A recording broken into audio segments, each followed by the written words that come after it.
22,000 SFT కాకుండా ఇందాక గౌరవనీయులైన మంత్రివర్యులు చెప్పినట్టు 1,20,000 చిల్లర ఎస్ఎఫ్టీ కట్టడం,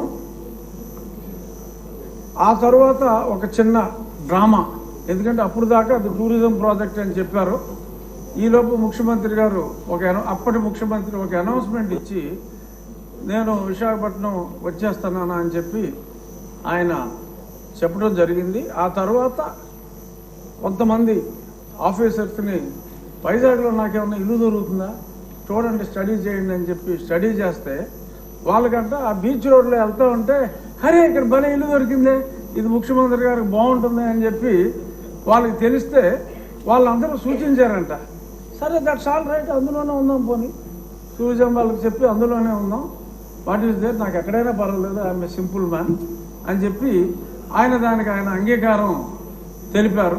ఆ తెలిపిన తర్వాత కూడా మళ్ళీ హైకోర్టులో ముందు నుంచి చెప్తున్నాం సార్, ఇప్పుడు ఇల్లు అఫీషియల్గా ఓకే చేశాడు, ఇప్పుడైనా సరే చర్యలు తీసుకోండి అంటే కోర్టు వారు అసలు మా రూల్స్ వైలేట్ చేస్తే ఏ క్షణంలోనైనా మేము ఆర్డర్స్ ఇస్తాము, డిస్మాంట్లింగ్ ఆర్డర్స్ ఇస్తాము, మీరేం వరీ కావక్కర్లేదన్నారు.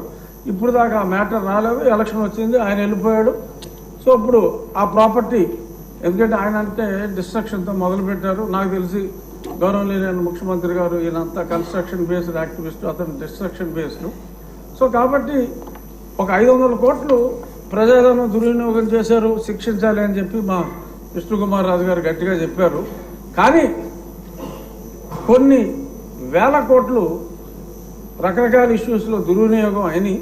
ఈ 500 కోట్ల వలన అతను అలరయ్యి ఒక మంచి ప్రభుత్వం రావడానికి దోహదం చేశాడు. కాబట్టి అంటే నెగిటివిటీలో పాజిటివిటీ వెతుక్కోవటం. సో అంచేత 500 కోట్లు ఖర్చు పెట్టి ఆయన కట్టుకున్నది ఇల్లు కాదు, ఆయన రాజకీయ సమాధి కట్టుకున్నాడని చెప్పి భావిస్తూ 500 కోట్లని మనం క్షమించేయచ్చు, చూడవలసిన వాటి మీద ఎలా అధ్యయనం చేయాలో చూడాలని. Perhaps this is my last speech. ఇక్కడ కూర్చుని మళ్ళీ దాలిక కట్ కాబట్టి దీని మీద లాస్ట్. సో దీని మీద రేపు జరిగే చర్చ ఆసక్తిగా ఇవ్వచ్చా? సో ఇది నా పర్సనల్ ఒపీనియన్లో, అంటే నేను వేసిన కేసు కూడా అప్పుడు కొట్టివేయమని అడిగాం, ఇప్పుడు కొట్టివేయకూడదు కాబట్టి నా కేసు కూడా ఇంకా ఇన్ఫ్లక్చువస్గా నేను వెనక్కి తీసుకుంటాను. రామకృష్ణ బాబు గారు కూడా అసెట్ ఉండాలి కాబట్టి అప్పుడు మేమంతా కూల్చేమన్నాం.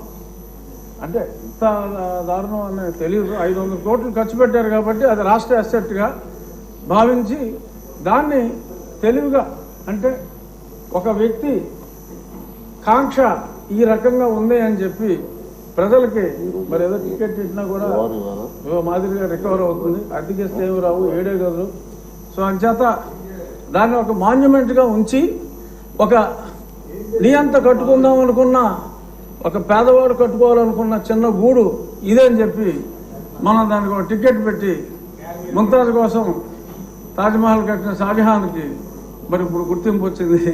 అలాగే దాన్ని మనం ఒక మాన్యుమెంట్గానే వాడుకుని ఒక నియంత కట్టుకున్న చిన్న ఇల్లుగా మనం అభివర్ణించి దాన్ని ఎటువంటి కూల్చివేతలు లేకుండా చక్కగా సౌందర్యంగా దాన్ని మెయింటైన్ చేయాలని చెప్పి టూరిజం మంత్రి గారిని మనస్ఫూర్తిగా కోరుకుంటూ మా విష్ణుకుమార్ రాజు గారు చెప్పిన చర్యలు ఎక్కడొద్దు, చర్యలు చాలా అట్లకు ఉందని తెలియజేస్తూ నమస్కారం. రామకృష్ణ బాబు గారు, రామకృష్ణ గారు, ఓకే అండి. మీ మనోభావాలన్నీ చూసిన తర్వాత సార్ ఒక్క నిమిషం ఉండండి, పెద్దలందరూ కూడా నిర్ణయిస్తారు కదా. మీ మనోభావాలు చూసిన తర్వాత చాలామంది దీని మీద ఇంట్రెస్ట్గా ఉంది, పబ్లిక్ కూడా ఇంట్రెస్ట్గా ఉన్నారు. దీన్ని సోమవారం నాడు ప్రత్యేకంగా టైం కేటాయింపు చేసి దీని మీద చర్చ జరపాలని పెద్దలు నిర్ణయించారు. సోమవారం నాడు కేటాయిస్తాం. ఇప్పుడు ఒక లాస్ట్ క్వశ్చన్ ఉంది, ఇదే మినిస్టర్ గారు.